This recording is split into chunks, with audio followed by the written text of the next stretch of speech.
Okay, the cupping is always the same, it's a protocol, and it starts with smelling the dry ground coffee. 10 grams in a cup like this, and it starts with just shaking it like this and smelling it. The first thing that comes in mind you write up.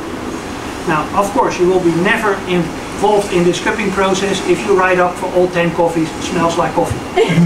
You're done. So, what you want to know is what is really in this coffee. Now, with this coffee, I smell this one a lot, of course. There is the same idea. This smells like cookies and chocolate. So you write it up. And there's more into it. I smell peppers, I smell licorice, I smell cinnamon, I smell hay. All those things I would write up. I give it to the person next to me, and he could write up a lot of the same things, but also different things. Okay, what we're going to do is we're going to smell the coffee, and I like to pick simply the one that works for you. What we're going to do is we're going to taste it. We're going to taste it like with the cupping. You have to slurp it and try to keep it in the front of your mouth. Don't bring it right away in the back of your mouth. Try to keep it in the front of your mouth and play with it. Pull a little bit of air through it. And what you will notice is that the acidity builds up around your tongue. You taste this fruitiness in the tip, on the side of the tip of your tongue. And the next thing what you do is you bring the coffee in the back of your mouth, and your whole mouth will fill up with flavor. How you taste your acidity, how you taste your bitterness, how you taste, everybody is different built. Okay, next one. Again, about 30 seconds longer. And if you slurp this one and you keep it in the front of your mouth, you will notice that this is warm water. There is no flavor in the front of your mouth. You bring the coffee in the back of your mouth, and you will notice that in the back of your mouth there is an explosion of taste, but only in the back. It's like somebody pulls all the switches and the flavor, the body is there, but in the front you lost everything. You lost the fruit, you lost the nuts. It's only in the back of your throat where you got this ball of flavor. Try it, go ahead. Yeah, but most of it was gone. You know, if you compare this with a light roast, this one has a full body, it has the caramel, it has the dark chocolate, but that's what it is.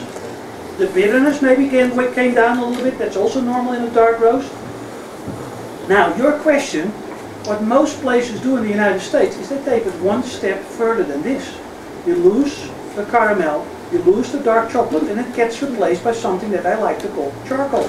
It's another 30 seconds? Is that it's another 30 seconds. And what we expect out of coffee is what you just experienced, the body. And what I try to explain to you now is there is way more. You got those little flavors. But again, it's very personal if you're going to like them and in which form you're going to like them. So at this moment, I like you to make a choice. A choice out of any of the three. And what you buy is you buy coffee to taste. And when you got this coffee to taste, you're really going to taste it. He's going to explain how that coffee tastes. And if he's making true for you, if that actually is all there. And if it's coffee that really fits with you. And if it doesn't really totally work, or even when you think it's wonderful coffee, I like you to think, how would this medium be if it becomes a dark? And also, how would this dark be if it becomes a medium?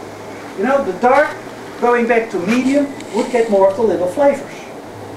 But the medium, getting more into dark, gets more of the body. Gets kind of smoother, gets a kind of rounder, gets a little bit less in bitterness most of the time.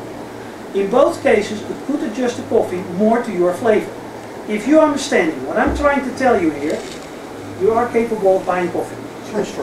The way I told you, or Terry told you, is you got the light, the medium, and the dark. But what you really have is a spectrum of light, and a spectrum of medium, and a spectrum of dark. And his job is finding the very best combination. And the way he explains it is also the way to do it.